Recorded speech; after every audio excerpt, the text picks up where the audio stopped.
Florence Nightingale.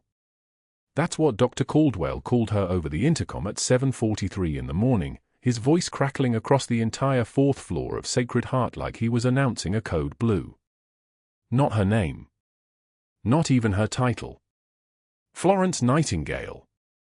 The laughter from the resident station carried down the corridor in sharp bursts, and Megan O'Brien didn't pause.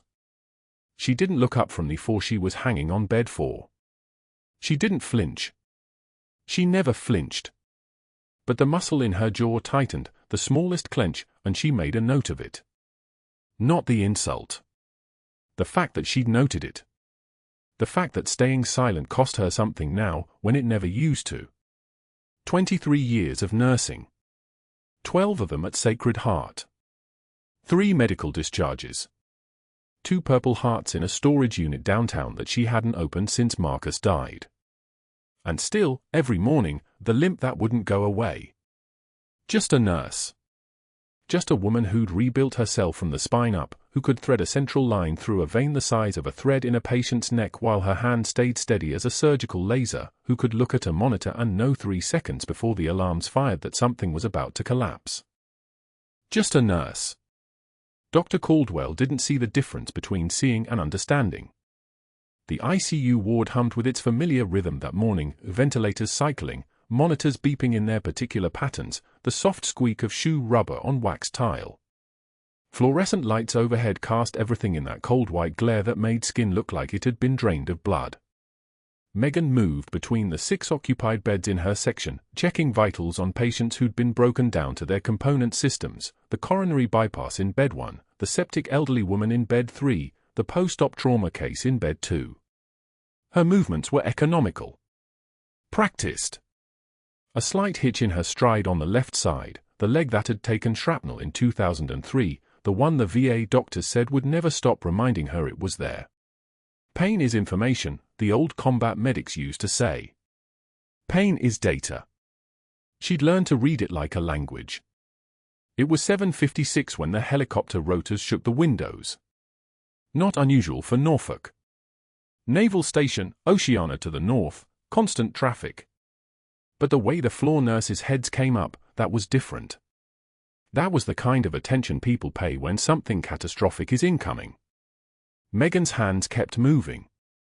Saline bag. Monitor leads. The ritualistic preparation of a space for the dying. But her eyes tracked to the clock. 8:02, the intercom crackled, trauma activation, ICU bed 6, 8 minutes out. Multiply wounded combat casualty, airlifted from Bagram, catastrophic thoracic trauma, compound fractures bilateral, shrapnel embedded posterior and anterior. Megan's hand stilled. Not paused. Stilled. The saline bag hung suspended between her fingers and the 4-pole. Bagram. Afghanistan. 20 years ago, dust so fine it coated the inside of your lungs like concrete. She'd been there. She'd been medically discharged from the 5th Special Forces Group after an IED took out her convoy's lead vehicle. The school that collapsed had been 2 blocks from where her Humvee went off the road. She'd walked out of the rubble, leg shattered but still moving, still carrying a child she'd pulled from concrete and rebar and the bodies of adults who'd died protecting him. The child was 7. Brown eyes. A small scar on his left eyebrow where he'd hit the door frame running. "Let's move, O'Brien," one of the residents called out. Caldwell wants bed 6 prepped in 60 seconds. Megan turned. Set the saline bag down. Walked to bed 6, the one they reserved for the impossible cases, the ones where the injuries exceeded what civilian medicine was built to handle. Her hands began the sequence without conscious direction, monitor leads, crash cart positioning, defibrillator pads placed on sterile field, airway equipment arranged in ascending size. The ventilator would go to the head of the bed. The 4 pumps on the right. Everything exactly where it needed to be, where muscle memory could find it in the dark. The rotor wash shook the windows harder now. Close. Very close. 8:44. The helicopter descended onto the landing pad on the roof 2 floors above. The sound of rotors powered down, then silence. Then boots. Running. The particular rhythm of a trauma team in motion, not panic, but the controlled urgency of people who'd learned that the difference between life and death was measured in seconds. The elevator chimed at 8:51. Megan had positioned herself at the foot of bed 6, out of the way but close enough to move. The trauma team burst through the double doors like a storm front, and she caught her first glimpse of the patient on the stretcher. Male. Mid-20s, maybe. Dark hair matted with blood and dust. Shrapnel wounds across the left side of his torso. She could see the deep purple bruising, the irregular lacerations where metal had torn tissue. His right leg was wrapped in a pressure dressing that was already seeping through. His left arm lay at an angle that meant multiple fractures. But his eyes were open. And moving. The transfer was practiced choreography. Stretcher to bed. Monitor leads transferred. For lines tacked down. One of the surgical residents, a woman named Patterson who was competent but green, was already calling out vitals, BP 84/56, heart rate 148, respiratory rate 32 and shallow, O2 saturation 71% on the portable. Critical. Bleeding out internally, lungs compromised, heading toward shock. Dr. Caldwell appeared in the doorway as if summoned by catastrophe. Tall.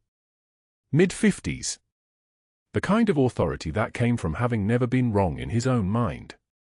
He moved to the head of the bed with the presumption of a man who'd forgotten how to knock. Type and cross, 8 units, Caldwell ordered. Let's get a massive transfusion protocol started. We need a CTHS to see where the bleed is coming from. Already running it, Dr. Caldwell, Patterson said. The patient's eyes were still open. Still moving. Still conscious. And as Caldwell bent over the monitors, the patient's right hand, the one that wasn't fractured, reached up and grabbed at something around his neck. A chain. Broken. And hanging from it, catching the fluorescent light in a way that made Megan's breath stop completely in her chest. A single dog tag. Not a medical dog tag. A military one. And even from 3 feet away, even in the chaos of a trauma activation, she could see the engraving on the scratched metal. Not a name. A grid coordinate.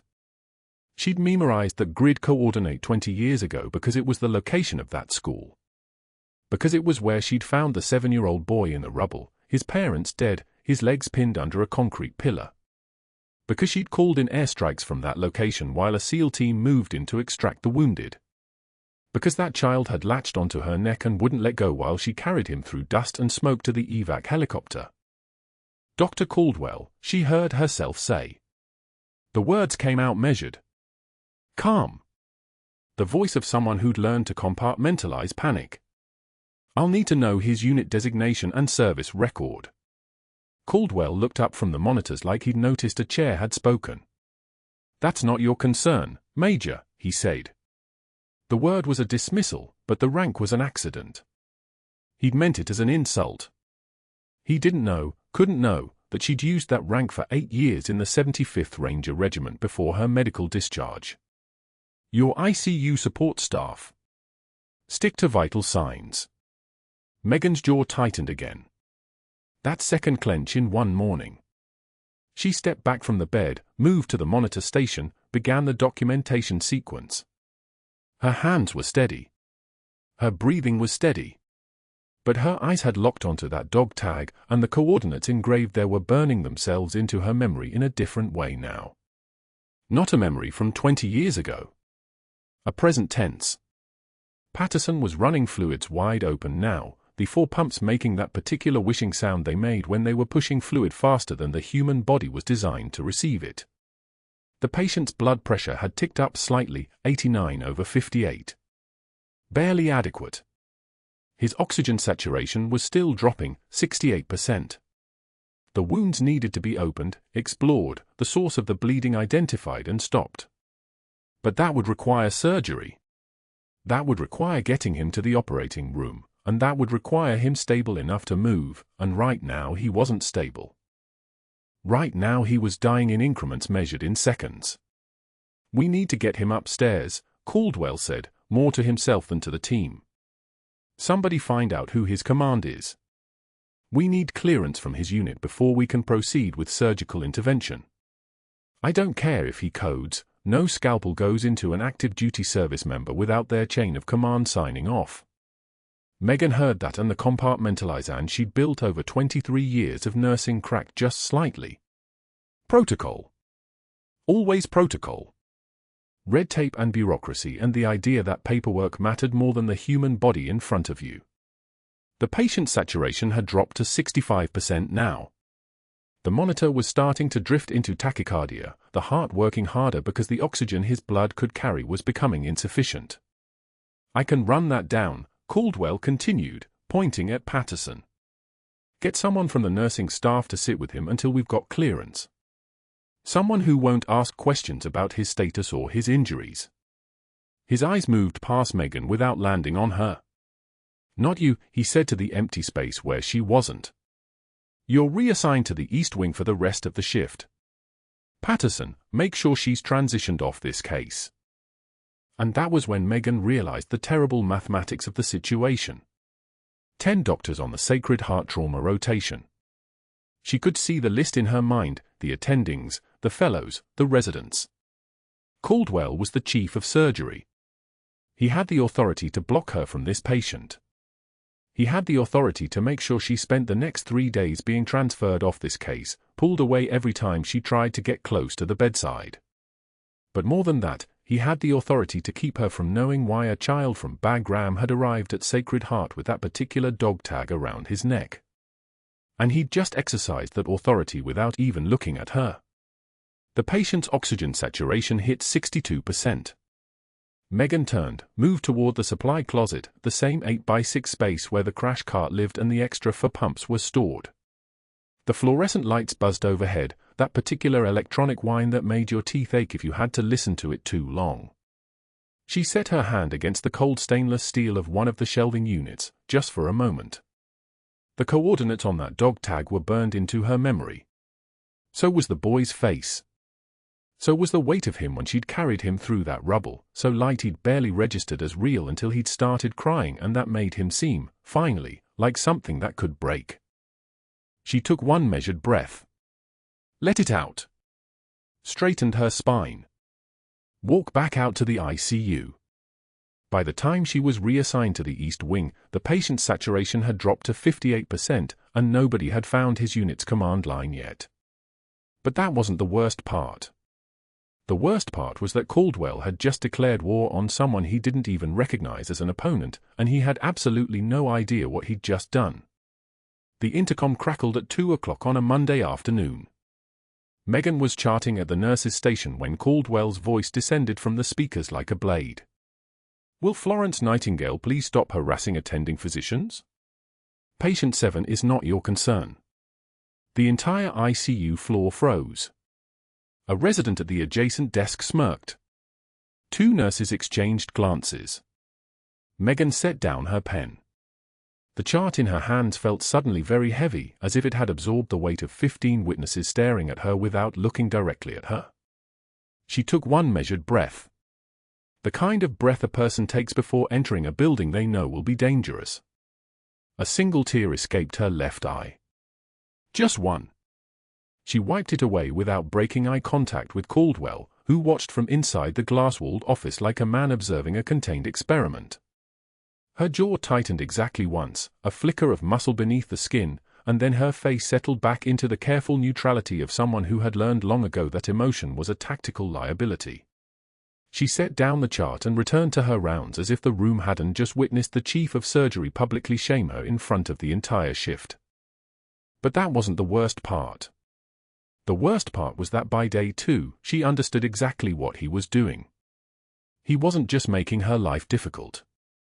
He was building a narrative. A record. Something institutional and weaponized. She'd approached Dr. Patel on Monday morning requesting access to the ranger's bedside. Protocol, he said. Restricted case. Military only.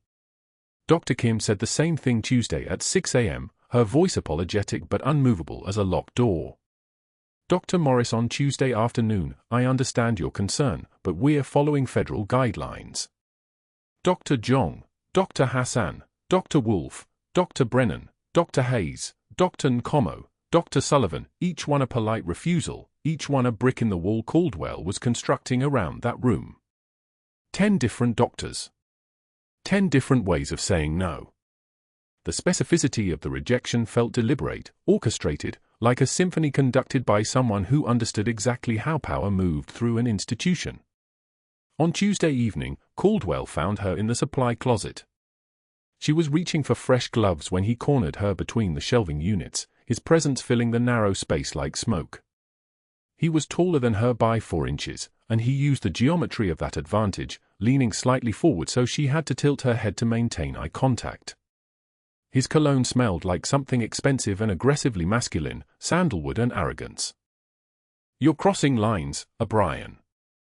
I'm requesting access to my patient assignment. You're harassing attending physicians." His voice dropped lower, the kind of quiet that's more threatening than yelling. "I've received complaints from 4 doctors. 1 more boundary violation and you're written up. 1 more after that and you're terminated for cause." She faced him with her hands at her sides, her posture open but her stillness absolute. Not the stillness of fear. The stillness of someone calculating angles. That patient needs someone who understands combat trauma. Caldwell leaned in closer. She could smell coffee and something sharper underneath it, the electric edge of someone enjoying his own power. "You're a nurse. Not a hero. Stay in your lane or find another hospital." She nodded once. "Understood, doctor." Her voice was perfectly level, the inflection of a soldier receiving an order from a superior officer. It was the wrong tone to use with Caldwell. She realized it immediately, the way his face hardened, the way his jaw clenched as if he'd bitten into something unexpected. He was used to women in scrubs showing at least a tremor of fear or frustration. What he was getting instead was clinical acceptance, the kind of composure that belonged to someone who had stood in situations far more dangerous than a supply closet in Norfolk. He turned and left without another word. But as he passed her, something in the way he moved, a slight shift in his shoulders, a tightening around his eyes, told her that she'd just made a critical mistake. She'd stopped playing the role he'd written for her. On Wednesday evening at 7 o'clock, shift change brought the arriving night crew, their cars pulling into the Sacred Heart lot in that staggered pattern that always reminded Megan of a reconnaissance unit deploying into position. She was walking toward her car when Caldwell intercepted her in front of 15 witnesses, nurses climbing out of vehicles, discussing cases, laughing about something in the break room, completely unaware that they were about to watch someone's authority disintegrated in real time. "O'Brien, effective immediately, you're removed from lead nurse duties for insubordination and boundary violations. Report to general rotation tomorrow." Someone gasped. The laughter from the night shift stopped, replaced by the careful silence of people deciding whether to look up. Megan stopped mid-step. Turned. The parking lot seemed to contract around her, the rain that had been falling all afternoon suddenly feeling closer, the sky pressing down like the ceiling of a collapsing building. She let one tear escape. Just one. The same tear she'd released at the nurse's station, the same calculated emotional breach that served the purpose of appearing human without surrendering composure. She wiped it away with her left index finger and her voice, when she spoke, carried the weight of a vault opening. "That patient is why I became a nurse, Dr. Caldwell. I pulled him from rubble in Bagram 20 years ago when he was 7 years old." The silence that followed lasted exactly 3 seconds. The fluorescent lights of the parking lot hummed with an intensity that seemed impossible for electricity to produce. A nurse getting out of her car froze mid-motion. Another dropped her coffee cup. The sound of it hitting asphalt seemed to echo across the entire lot like a gunshot in the wrong context. Caldwell's face transformed. For the first time, she saw something other than arrogance move through his expression, a ripple of something that might have been realization or might have been the first moment of genuine uncertainty.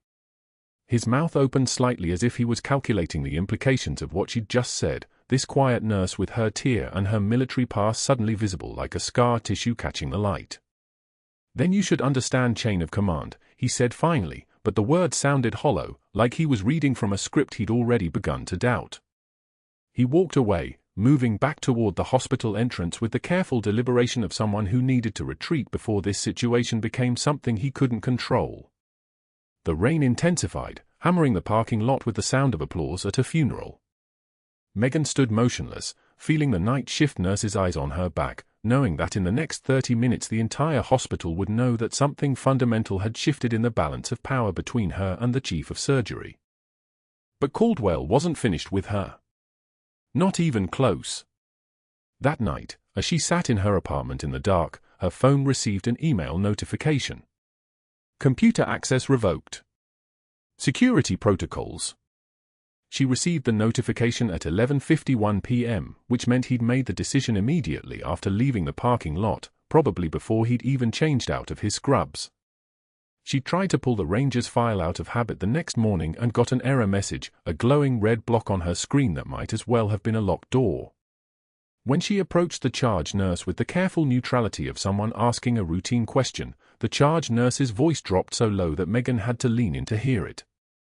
Caldwell called the board 3 times. He's telling them you're psychologically unstable, that you have an inappropriate attachment to patients, that you're a liability. The charge nurse's eyes were sympathetic, but her message was institutional. He's building a file. Megan nodded and walked away. She'd seen this pattern before, not in hospitals but in military bureaucracy, where you could be destroyed by paperwork just as effectively as by a bullet. You just died slower. She clocked out at 3 o'clock and drove home in the rain.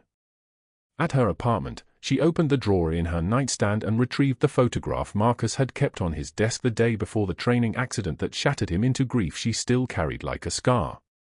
Both of them in dress blues. Both of them smiling in a way that suggested they believed they'd have more than 19 years together. Marcus had been Marine Security Force, a good man with steady hands and a laugh like distant thunder. He died in a jump training accident on Fort Lezon, broken in ways that nobody could have repaired even if they tried. She stared at his face and felt the weight of the job that had taken both of them in different ways, taken him permanently and taken her slowly, one insult at a time, one barrier between her and the boy she'd rescued and never thought she'd see again. The next morning, Caldwell moved like a chess player who had already calculated 14 moves ahead. He didn't yell. He didn't threaten. He simply made calls. By 10:19 a.m., Nurse Chen, who had been assigned to the ICU for 8 years, who knew every patient's history before the charts arrived, who had covered Megan's shifts without complaint, received a transfer notice to the orthopedic ward on the 3rd floor.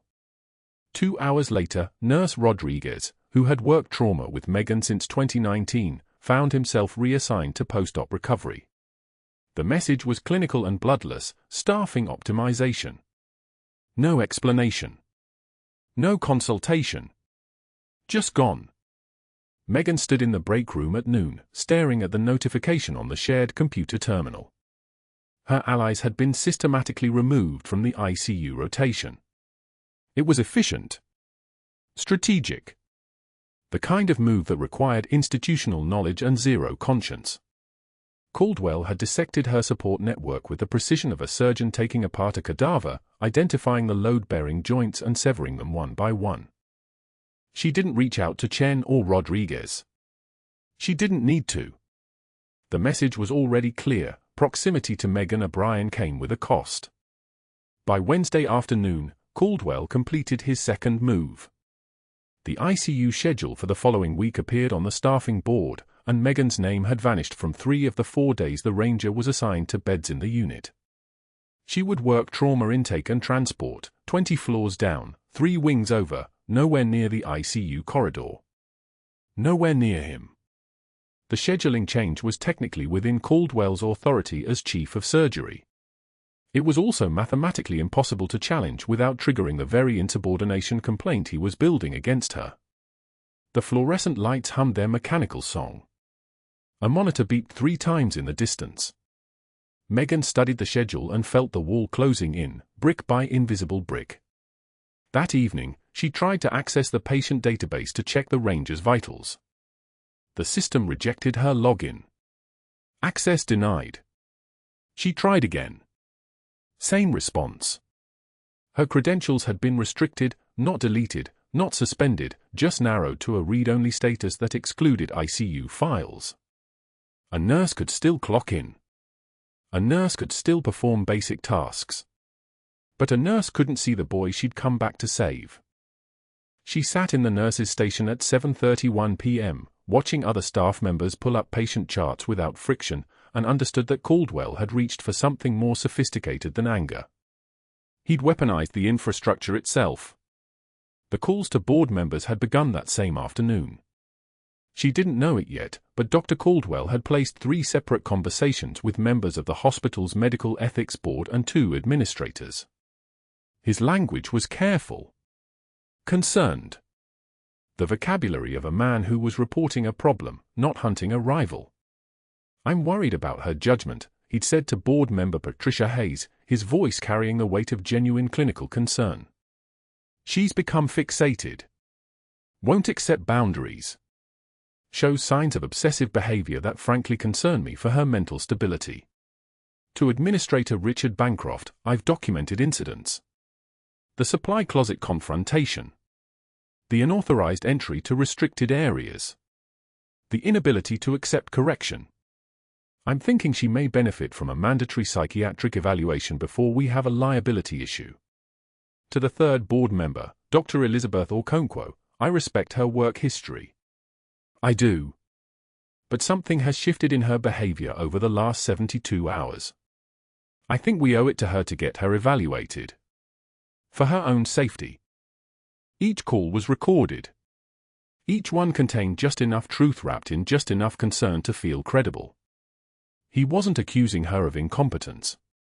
He was expressing alarm about her psychological fitness. There was a difference. One was actionable. One was devastating.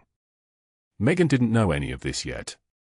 She went home that night and sat in her kitchen with a cup of cold coffee, staring at nothing, feeling the careful architecture of her reconstructed life beginning to tremble at its foundations. Not from fear.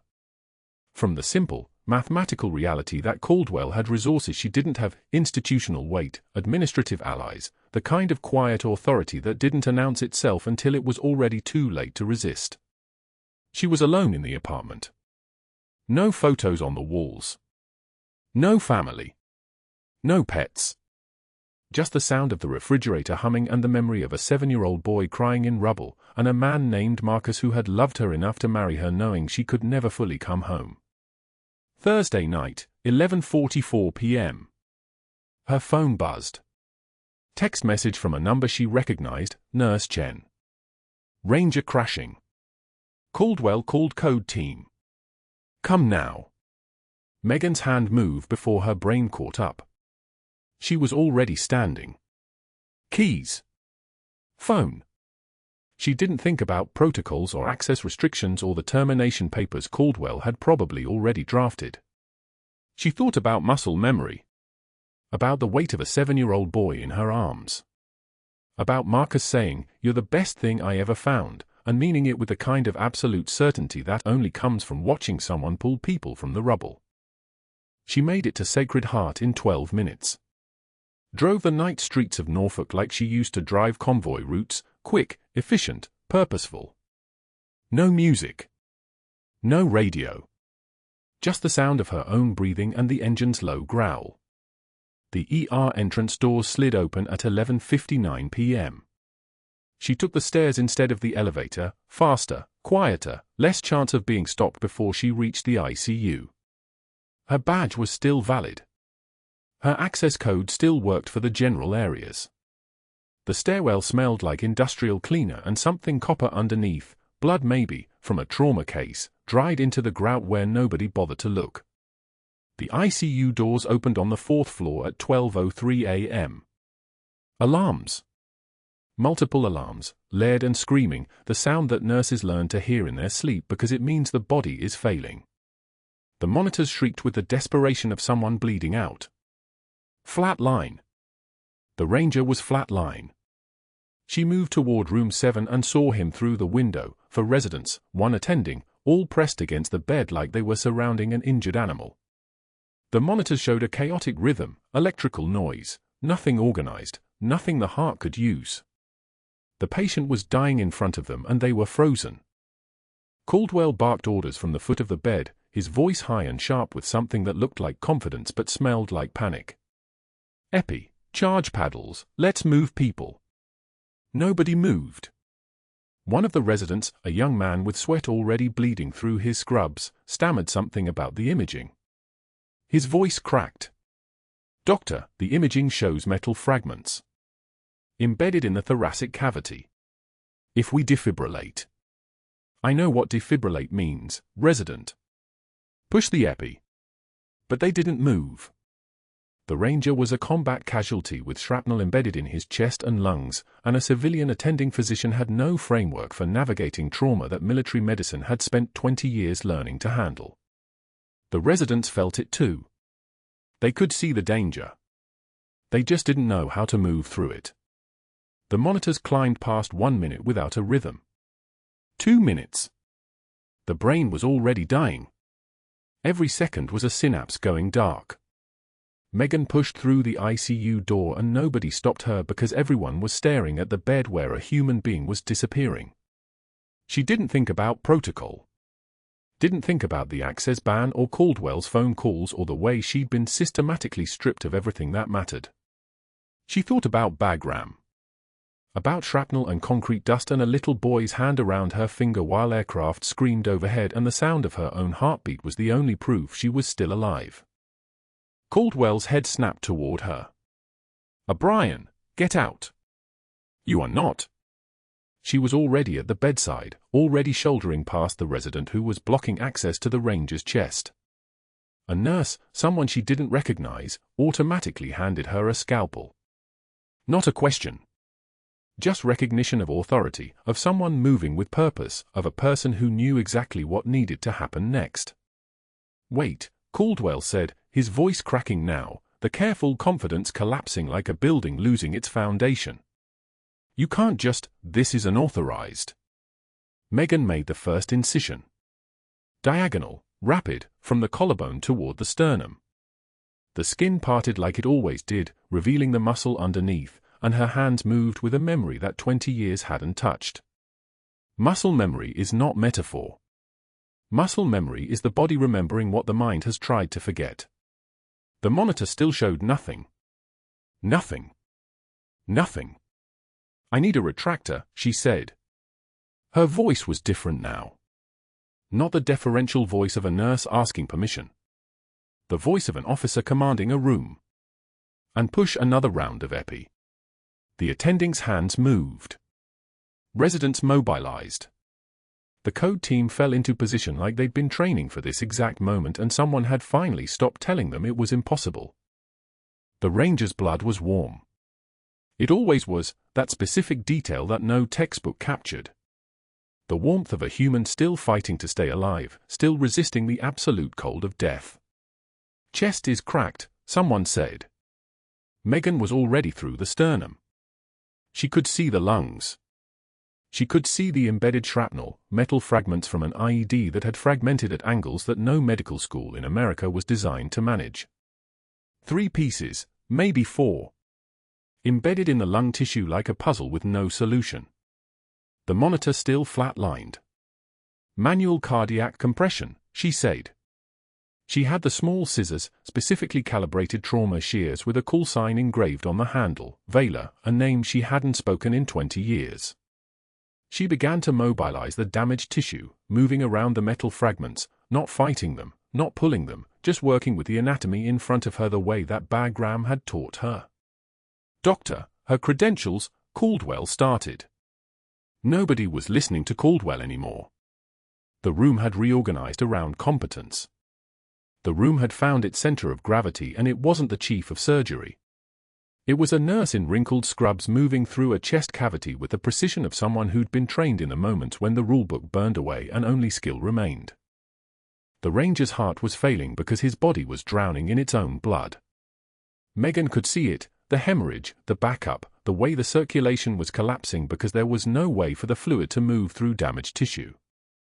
She had 90 seconds before the organ damage became irreversible. She worked.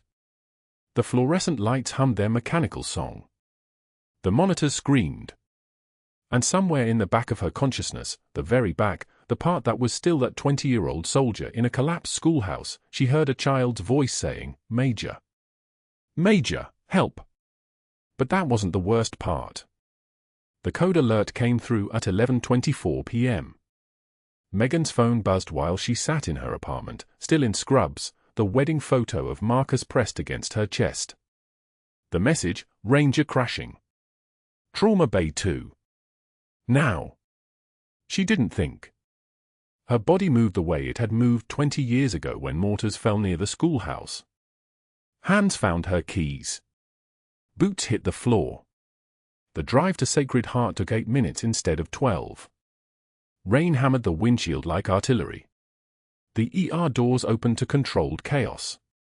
A stretcher wheeled past, the ranger's body a landscape of trauma. Shrapnel wounds. Pneumothorax. A collapsed lung that had started bleeding into his chest cavity. The monitors screamed their warnings, oxygen saturation falling, 68%, 62, 58. The code team stood frozen in Trauma Bay 2. Residents and attending physicians clustered around the stretcher, staring at an injury pattern their textbooks had never shown them. Shrapnel embedded deep in the chest cavity. Fragments of metal curved against the ribs in ways that made traditional surgical approaches impossible. The chief resident, a woman named Dr. Torres, had her hands trembling. "I don't know where to start. If I go in anterior, I'll hit shrapnel. If I try lateral, I'll miss the heart." The ranger's oxygen sat at 47%. Megan pushed through the cluster of white coats. No one stopped her. In that moment, she wasn't a nurse they'd spent 3 days refusing.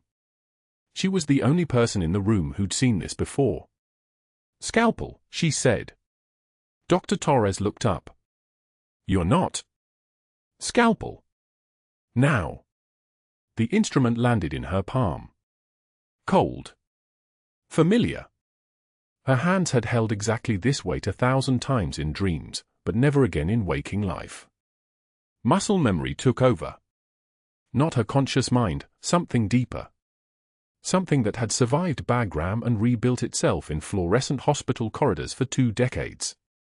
She found the 5th intercostal space. Marked it with her fingers. The blade moved with the terrifying fluid precision of apex predators, the kind of precision that comes from muscle memory grooved into bone. 1 cut. 2. The incision opened like a mouth. Blood spilled red and arterial. The room smelled like copper and adrenaline. The ranger's ribs came next.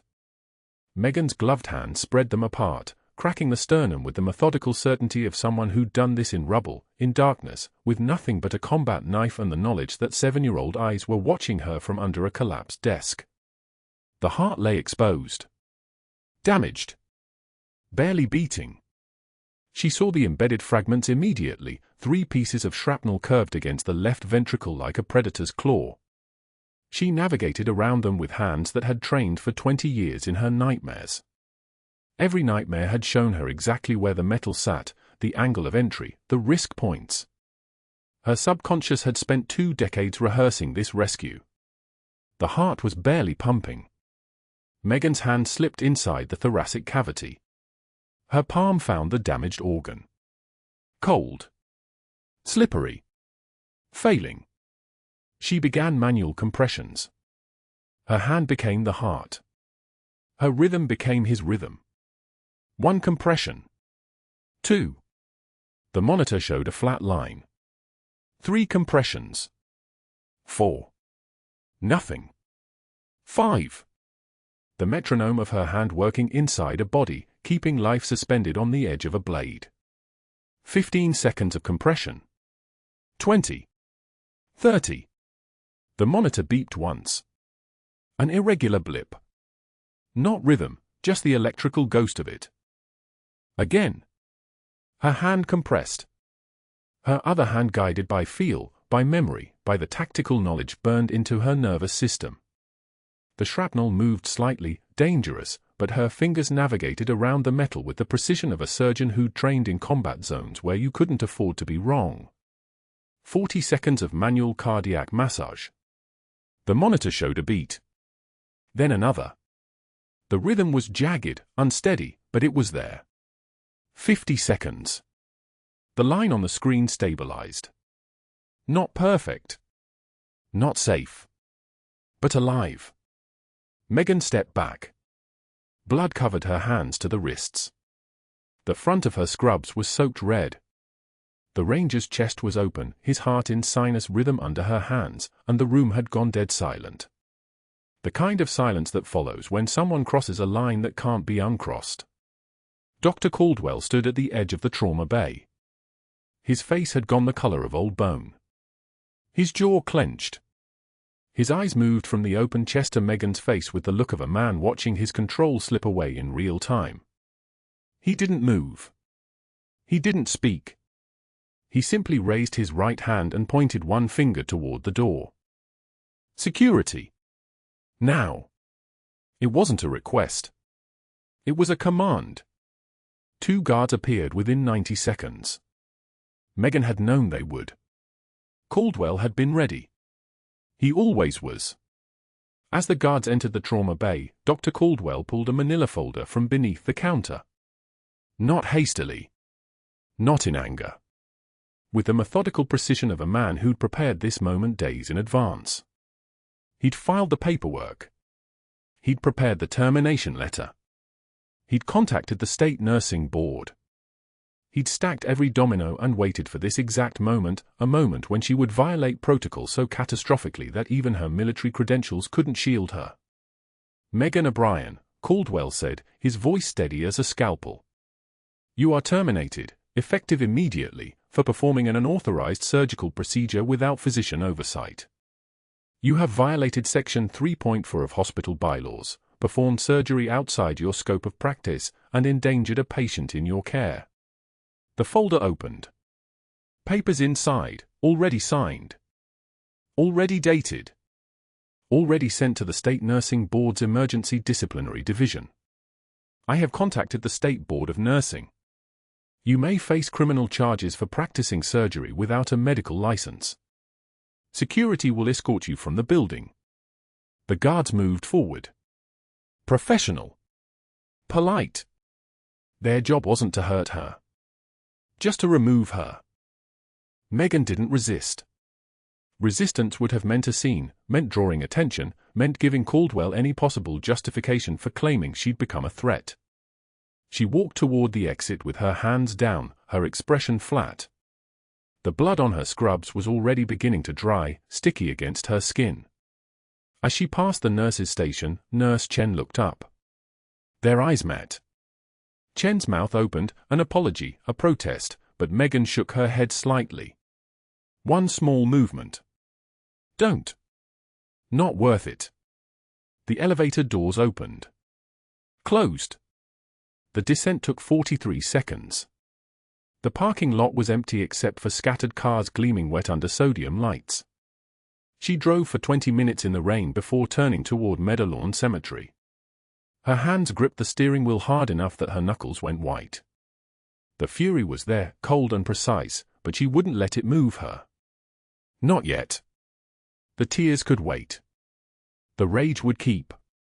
Meadowlawn was a Victorian landscape of granite and oak, carved with names of the dead. She knew where to go. She'd been here 732 days ago, after the funeral. The rain fell harder as she walked. Her scrubs clung to her skin. Her shoes sank into mud that hadn't hardened since the morning rain. Marcus's stone was simple. Just his name. Just his dates. Just the phrase, beloved husband. Megan knelt in the mud. Water soaked through her pants, cold against her knees. The wedding photo was still in her pocket, Marcus in dress blues, her in white, both of them 24 and invincible. His hand on her waist. Her head tilted toward his shoulder. The photo was wrinkled now, one corner bent from being pressed against her chest, but his face was still clear. I found him, Marcus, she whispered. I found our boy. The rain answered. It hammered the stone, hammered her shoulders, hammered the ground around her grave. And I failed him. Just like I failed you. The photo slipped from her fingers. It fell into the wet grass, Marcus's face down in the mud. She didn't pick it up. She knelt there in the pouring rain with her hands open and empty, the last 20 years collapsing around her like the schoolhouse had collapsed that day in Bagram. 10 doctors had turned her away from the ranger's bedside. 10 refusals. 10 moments of being told she wasn't enough. And when she'd finally done what only she could do, when she'd saved him with hands that remembered exactly what they were, she'd lost everything. The rain fell. The grief came. And somewhere in Sacred Heart Hospital, in a trauma bay filled with the smell of blood and shock, the ranger's heart beat in sinus rhythm, alive because of her, while she knelt in the mud and whispered apologies to a photograph that couldn't hear her. But that wasn't the end of the story. 72 hours after Megan's termination, the ranger opened his eyes. The ventilator hissed its mechanical rhythm. Monitors beeped in steady succession. The ICU smelled like antiseptic and the particular staleness of recirculated air that had been filtering human suffering for 3 days straight. He was alone in the bay, no family at the bedside, no visitors logged in the chart. Just machines keeping him tethered to breathing, to living, to the thin margin between death and recovery. His eyes moved first. Left. Right. Ceiling. Processing. The movements of a man reassembling himself from fragments. Then his lips parted. His vocal cords were damaged, shrapnel had carved through the tissue like a surgeon's scalpel gone wrong, but sound came anyway. Broken. Rasping.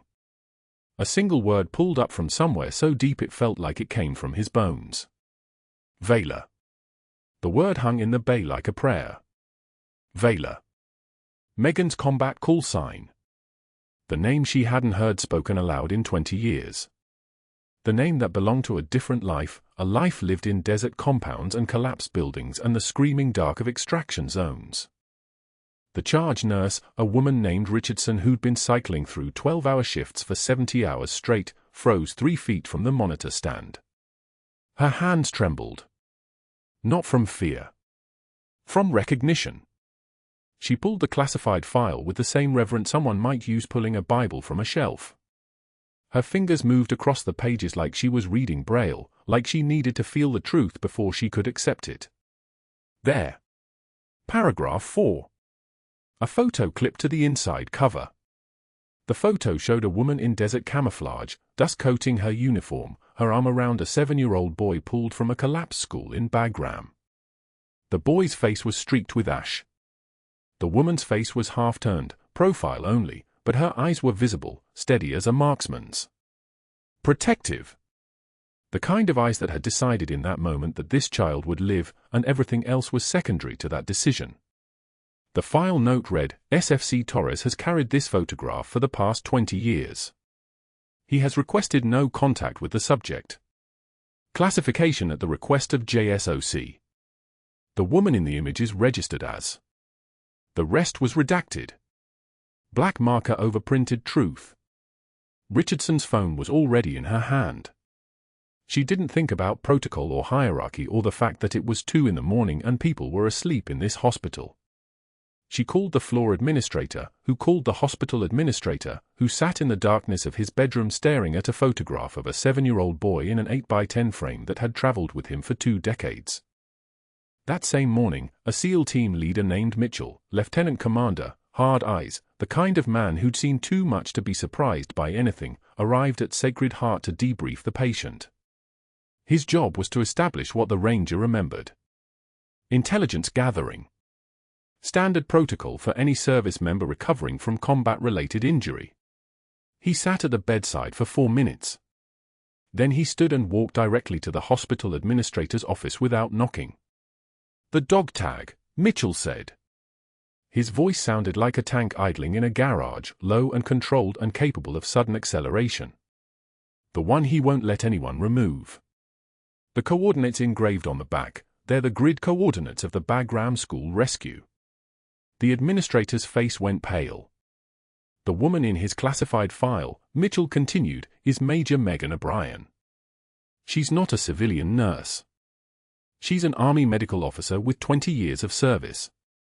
Silver Star. 2 Purple Hearts. She was medically discharged after that same mission, took shrapnel protecting children in an evacuation. Your chief of surgery prevented a decorated officer from treating her former patient during a life-threatening emergency. Then he terminated her employment for performing that treatment. Silence. The kind that stretched like taffy, elastic and suffocating. His medical license is going to be reviewed, Mitchell said flatly. By federal authority. And you're going to want a lawyer. Several of them. That evening, at 6:47 p.m. on Channel 7 News, Dr. Caldwell sat in a makeup chair while a young producer with a clipboard explained the segment structure. He'd prepared for this. He'd already spoken to his attorney. The narrative was simple: patient safety protocols. An out-of-scope employee. The hospital's commitment to standards. He wore a tailored suit, charcoal grey, Italian wool, the kind of garment that whispered success and institutional authority. He was confident. The anchor, a woman named Svetlana Chen who'd covered every scandal and triumph in Norfolk for 12 years, leaned forward on the set. Dr. Caldwell, can you walk us through what happened with the nurse who was terminated? Caldwell's smile was smooth as polished ice. Patient safety is always our priority. We cannot allow rogue medical personnel, no matter their background, to perform unauthorized procedures. Miss O'Brien acted outside her scope of practice. We had no choice but to ensure accountability. 3 million viewers watched across the region. Phones lit up on the station switchboard. The producer in the control room touched her earpiece, confused by the volume of incoming calls. Then another call came through. Different origin. Different routing protocol. The producer's face went white. She looked at the director. The director looked at the anchor. The anchor received the message through her earpiece and her expression shifted into something between disbelief and understanding. Dr. Caldwell, she said carefully, we have a caller from Washington. The Pentagon. Admiral Kessler, Chief of Staff. Caldwell's jaw tightened. A barely perceptible shift. The smile didn't waver, but something behind his eyes flickered like a pilot light about to extinguish. The screen split. A man appeared in dress blues, shoulders laden with insignia, his face carved from decades of command. His eyes were the color of slate, the same color as a helicopter viewed through rain. Dr. Caldwell, Admiral Kessler said, and his voice was so quiet everyone leaned closer to their televisions, I'm watching your interview. Every molecule in the newsroom froze. For the record, Kessler continued, Major Megan O'Brien holds a Silver Star for valor in combat. 2 Purple Hearts. A combat medical badge earned over 3 tours of duty in 2 countries. The patient she saved is Army Ranger Sergeant First Class Dylan Torres. He carried her photograph for 20 years. He had her inscribed on his dog tag, the coordinates of the school where she pulled him from a collapsed structure while rounds were impacting around them. Caldwell's face had gone the color of old ivory. The producer in the control room was on her feet. The anchor wasn't breathing. Your hospital blocked a decorated military officer from treating her former patient during a life-threatening emergency, Kessler said. His words fell like ordnance, each one detonating with clinical precision. You then terminated her employment for performing that treatment. Your medical license is currently under federal review for obstructing a service member's access to healthcare. That review was initiated before this interview. It will continue regardless of anything said in this moment. Caldwell's hands moved toward the microphone clipped to his suit. His mouth opened. We followed protocol. You weaponized protocol to punish a hero, Kessler said. He didn't raise his voice. He didn't need to. The review board will contact you. Good evening. The feed disconnected. The anchor stared at the blank screen where the Admiral had been. She turned to Caldwell. Doctor, do you have a response? Caldwell's fingers were working at his microphone clip. His hands weren't steady anymore. He stood without speaking, ripped the microphone free with a sound like Velcro tearing, and walked off the set. His footsteps echoed. Someone gasped. The camera held on the empty chair. By morning, the clip had viral spread across every social media platform, 3.2 million views in the first 8 hours. Major Vela. Justice for Meghan. Sacred Heart cover-up.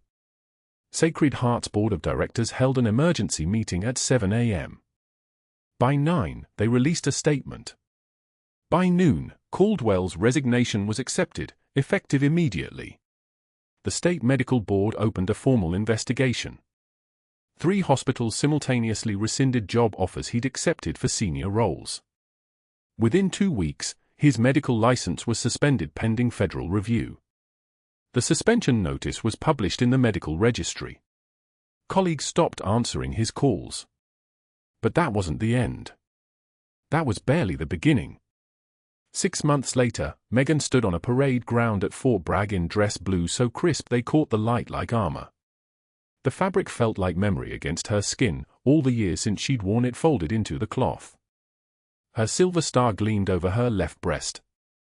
The 2 purple hearts hung beside it like punctuation marks on a life lived in service. The ranger stood beside her?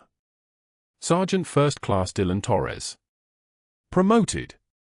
Recovered. His vocal cords had healed enough to produce speech, though the damage would be permanent. His voice carried a raspy quality now, like gravel and wind, but it worked. It produced words. It produced his name when he needed it to. Admiral Kessler stepped forward with a medal and a smile that suggested he understood everything that had happened, the silence, the fight, the doubt that had lived in Meghan's chest like a second heartbeat. Major O'Brien, he said, pinning a commendation medal to her uniform. For exemplary service spanning 2 decades, and for upholding the highest values of the medical and military community in the face of institutional pressure. The crowd, soldiers, medics, officers, family members, erupted. Dylan's hand found Meghan's. His fingers were warm, solid, alive. His voice came out rough but clear, each word a victory over shrapnel and doubt. She's why I'm here. She's the reason I enlisted. She's the reason I'm alive. Later that afternoon, Meghan drove through Norfolk. The sun was warm on the windshield. Radio off. Windows down. The city moved past her like a film she'd already seen and was watching a second time. She passed a strip mall between a tire shop and a laundromat. A folding table stood in the parking lot, positioned between a tax service and a vape shop. A banner was taped to it, letters printed on cheap vinyl, supplemental insurance, ask me how. Dr. Caldwell sat behind the table in a polo shirt 1 size too large. His hairline had receded further, or perhaps it just looked that way because he was no longer wearing the authority that used to frame him. He was handing flyers to a woman who took one out of pity, not interest. He looked up. Their eyes met for 1 second. 2. The recognition was total and mutual. Meghan didn't slow the car. She accelerated smoothly, her hand steady on the wheel. The mirror showed him watching her go. His hand had frozen mid-gesture, a flyer still extended toward someone who was already walking away. That evening, Meghan returned to Sacred Heart. The board had reinstated her with full back pay and a formal apology written by an attorney and approved by 3 levels of administration. Her badge was waiting at the security desk. Her locker had been untouched. She changed into fresh scrubs in the locker room and reported to the night shift charge desk. The staff stood and applauded. She shook her head, uncomfortable with the recognition, and accepted a tablet with the night's assignments. A text came through from Dylan, a photograph of the dog tag, now on a new chain, the coordinates still visible, still readable after 20 years. She saved the photo to her phone without responding. Some communications didn't require words. At the nurse's station, a young resident, couldn't have been more than 26, approached her with nervous energy. Is it true? Were you special forces? Meghan didn't look up from her charts. Just a medic who did her job. She went back to reviewing medication orders. The resident lingered for a moment, wanting more, wanting the story, wanting the confirmation that extraordinary people walked among them. But Megan's attention had already shifted to the work in front of her, for lines and vitals and a patient in bed 7 who needed a blood draw at the 3 a.m. mark. The work was always there. The work was constant. The work was what remained when the cameras turned off and the medals came off and a person was just a person again, doing the thing they were meant to do. The quietest person in the room might be holding it all together. If this story moved you, if you recognized someone you know in Major O'Brien's silence and strength, please like and subscribe. These are true stories of people serving in roles nobody sees. Comment below, have you ever been underestimated by someone who didn't know your value? We want to hear your story. Thank you for watching.